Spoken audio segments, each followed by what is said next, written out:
আসসালামু আলাইকুম, welcome to my channel. আজ শেয়ার করব বাঁধাকপির পরোটা। পরোটা তো আপনারা অনেক রকমই খেয়েছেন, তবে আজকের এই বাঁধাকপির পরোটার রেসিপি একবার দেখে আপনারা বাড়িতে অবশ্যই করে তৈরি করে দেখবেন। খেতে কিন্তু দারুণ হয়। একদম সহজে পারফেক্টভাবে বাঁধাকপি দিয়ে পরোটা তৈরি করে দেখাবো। আসুন দেখে নেওয়া যাক কীভাবে সহজে তৈরি করছি। সবার প্রথমে আমি এখানে ময়দার ডোটা তৈরি করে নেব। ডো তৈরি করে নেওয়ার জন্য এখানে আমি 300 গ্রাম পরিমাণে ময়দা নিয়ে নিয়েছি। দিয়ে দিলাম হাফ চা চামচ পরিমাণে লবণ, দিয়ে দিচ্ছি 2 চা চামচ পরিমাণে সাদা তেল, আর দিয়ে দেব হাফ চা চামচ পরিমাণে বেকিং সোডা। এবার খুব ভালো করে সব উপকরণগুলো আমি একটু ময়ান করে নিচ্ছি। একটু ময়ান করে নেওয়ার চেষ্টা করবেন, এতে করে পরোটাগুলো কিন্তু অনেক বেশি ভালো হয়। আর ময়দা মেখে নেওয়ার জন্য এখানে আমি উষ্ণ গরম পানি ব্যবহার করব। ময়দা একটু আঠালো ভাব হয়, তার জন্য ময়দাটা চেষ্টা করবেন একটু উষ্ণ গরম পানি দিয়ে মেখে নেওয়ার। এতে করে ময়দার ডোটা অনেক বেশি ভালো হয়, পরোটাগুলো খেতেও ভালো হয়। দেখুন খুব ভালো করে আমি কিন্তু একটু ময়ান করে নিচ্ছি। এটা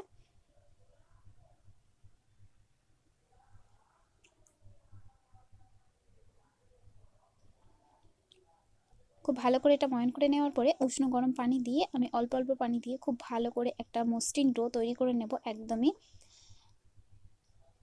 নরম করে মাখবেন না, আবার একদম শক্ত করে মাখা যাবে না। ঠিক যেরকম আমরা লুচি রুটি তৈরি করি ঠিক সেরকমই একটা ডো তৈরি করে নিতে হবে।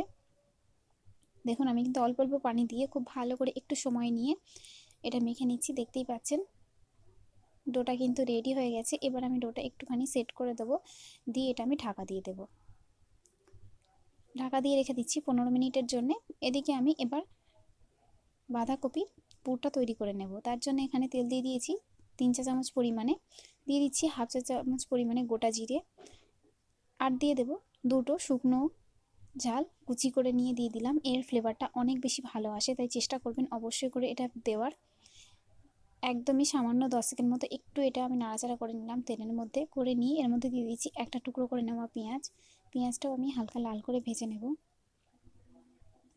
একবার অবশ্যই আপনারা তৈরি করে দেখবেন, খেতে কিন্তু দারুণ হয় বাঁধাকপির পরোটা। সকাল বা সন্ধ্যায় খেতে কিন্তু আপনারা পারবেন এটা বানিয়ে। দেখুন খুব ভালো করে আমি পেঁয়াজটা লাল করে নিচ্ছি। এখনও পর্যন্ত আমার চ্যানেলটা যদি সাবস্ক্রাইব না করে থাকেন অবশ্যই করে সাবস্ক্রাইব করে পাশের বেল আইকনে ক্লিক করে রাখবেন। প্রতিনিয়ত আমি আমার চ্যানেলে ভিডিও আপলোড দিয়ে থাকি, আপনারা আপনাদের পছন্দের রেসিপি আমার চ্যানেলে পেয়ে যাবেন। দেখুন খুব ভালো করে পেঁয়াজটা আমি হালকা লাল করে ভেজে নিয়েছি। এবার আমি বাঁধাকপিটা এভাবে লম্বা লম্বা করে কেটে নিয়েছি। পেঁয়াজটা যখন এভাবে লাল হয়ে আসবে এই পর্যায়ে এর মধ্যে আমি বাঁধাকপির কুচিটা দিয়ে দেবো।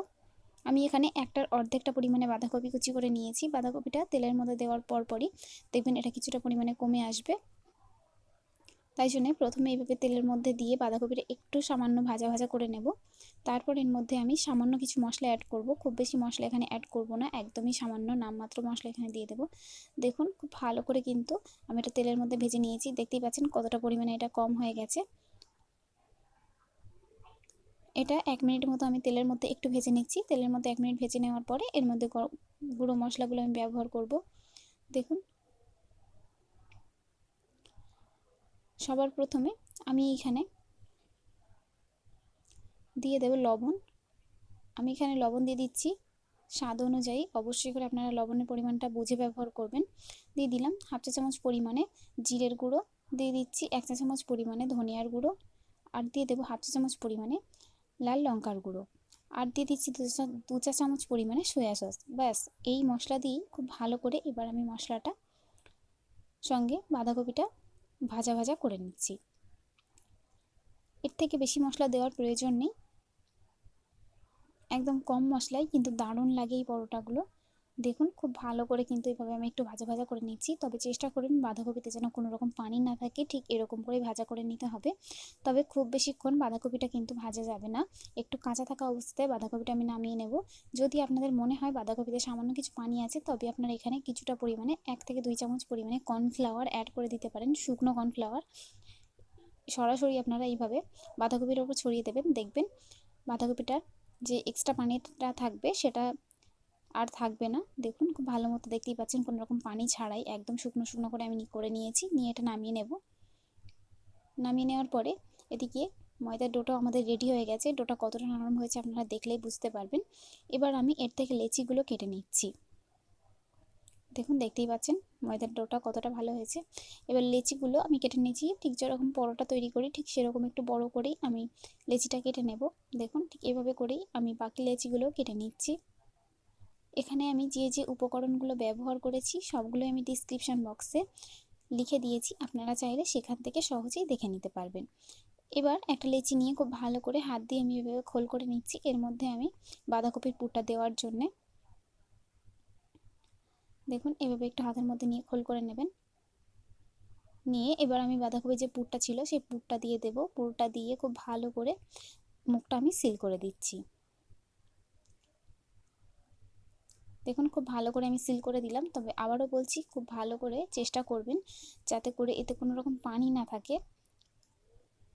খুব ভালো করে সিল করে দেবো। এক্সট্রা যে ময়দাটা থাকবে সেটা আমি বাদ দিলাম না, এভাবে একটু সামনের দিকে চাপ দিলে সেট হয়ে যাবে এটা দেখুন। দিয়ে খুব ভালো করে এবার আমি আলতো হাতে এটা বেলে নেব। বেলে নেওয়ার সময় অবশ্যই করে খেয়াল করবেন একদম আলতো হাতে এটা বেলে নিতে হবে। আমি দেখিয়ে দিচ্ছি ঠিক যেভাবে করে বেলছি ঠিক সেভাবে করে আপনারাও বেলে নেবেন। দেখুন এভাবে ঘুরিয়ে ঘুরিয়ে আলতো হাতে বেলে নিতে হবে যাতে করে যে পুরটা আছে সেই পুরটা চারিদিকে খুব ভালো মতো ছড়িয়ে যায়। একদম আলতো হাতে করে নেবেন, এভাবে ঘুরিয়ে ঘুরিয়ে দেখবেন খুব ভালো মতো এটা বেলে নেওয়া হয়ে গেছে, কোনো রকম ফেটেও যাবে না এটা। ঠিক যে পদ্ধতিতে আমি আপনাদেরকে দেখিয়েছি এই পদ্ধতিতে একবার ফলো করে তৈরি করে দেখবেন, ভালো লাগবে খেতে আপনাদের। দেখুন খুব ভালো মতো এটা আমার বেলে নেওয়া হয়ে গেছে। একইভাবে সবগুলোই আমি বেলে নিচ্ছি, নিয়ে আমি আপনাদেরকে এটা সেঁকে দেখিয়ে দিচ্ছি। দেখুন পরোটাটা প্রথমে দিয়ে দিলাম, দেওয়ার পরে শুকনো তেল ছাড়া আমি দুই পাশ হালকা করে লাল করে ভেজে নেব, তারপর আমি এর মধ্যে তেলটা অ্যাড করব। দেখুন হালকা করে একটু আমি দুই পাশ সেঁকে নিয়েছি। নেওয়ার পরে এর মধ্যে আমি সাদা তেল ব্যবহার করছি। এক পাশে সাদা তেল দেওয়ার পরে এটা উল্টে দেব। উল্টে দেওয়ার সাথে সাথেই আপনারা এটা লক্ষ্য করবেন এটা ফুলতে শুরু করবে। দেখুন সবগুলো পরোটাই কিন্তু একইভাবে ফুলবে, খেতে কিন্তু দারুণ হয় এই পরোটাগুলো। দেখতেই পাচ্ছেন, দেখলেই বুঝতে পারবেন আপনারা। দুই পাশ এবার লাল করে খুব ভালো করে এটা আমি ভেজে নেব। গ্যাসের ফ্লেম মিডিয়ামে রেখে পরোটাগুলো তৈরি করে নেবেন। দেখুন হয়ে গেছে লাল করে দুই পাশ ভেজে নেওয়া। এর তুলে নিচ্ছি, নিয়ে আরও একটা পরোটা আমি আপনাদেরকে দেখিয়ে দিচ্ছি। একইভাবে আরও একটা পরোটা আমি নিয়ে নিলাম, নিয়ে আরও একটা পরোটা আমি দুই পাশ আপনাদেরকে ভেজে দেখিয়ে দিচ্ছি। দেখুন এটাও হয়ে গেছে ভেজে নেওয়া। এটা আমি তুলে নিচ্ছি, নিয়ে আমি আপনাদেরকে দেখাচ্ছি পরোটাগুলো কেমন হয়েছে। পুর ভরা এই বাঁধাকপি পরোটা আশা করছি ভালো লাগবে আপনাদের কাছে। ভালো লাগলে অবশ্যই করে একটি লাইক করে দেবেন, কমেন্ট করে জানাবেন আজকের এই রেসিপিটি আপনাদের কাছে কেমন লেগেছে। আপনাদের যদি কোনো পছন্দের রেসিপি থেকে থাকে আপনারা অবশ্যই আমাকে কমেন্ট করে জানাবেন, সেই রেসিপিটি আমি অবশ্যই আপনাদের সঙ্গে শেয়ার করব।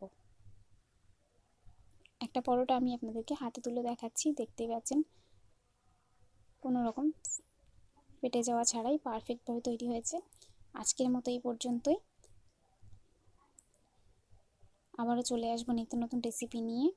ভালো থাকবেন আপনারা।